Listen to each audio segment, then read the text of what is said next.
खूब शीघ्र ओडिशा रे लागू हेब आयुष्मान भारत। राज्य रे एका संगे 3 कोटी लोकों को मिलिब स्वास्थ्य कार्ड। इंश्योरेंस नुहे आश्योरेंस मोड रे चिकित्सा कराजिबो। स्वास्थ्य कार्ड को नहीं एभली बड़ घोषणा करछंती स्वास्थ्य मंत्री मुकेश महालिक। उभय आयुष्मान और गोपबंधु कार्ड रे चिकित्सा सुविधा प्रदान कराजिबो। सारा देश में 27,000 हस्पिटाल में मिलिब चिकित्सा सुविधा। राज्यर 4,30,00,000 लोकों मध्य प्रथम पर्यायर 3.5 कोटी लोक सामिल हेबे।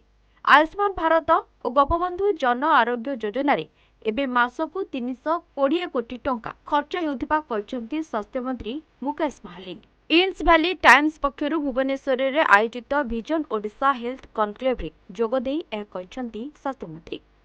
सेहीपरि एबे राज्य में मेडिकल कॉलेज रे पीजी सीट संख्या 1100 थिबा पळे आगामी 5 वर्ष रे एहाकु द्विगुणित कराजिबो।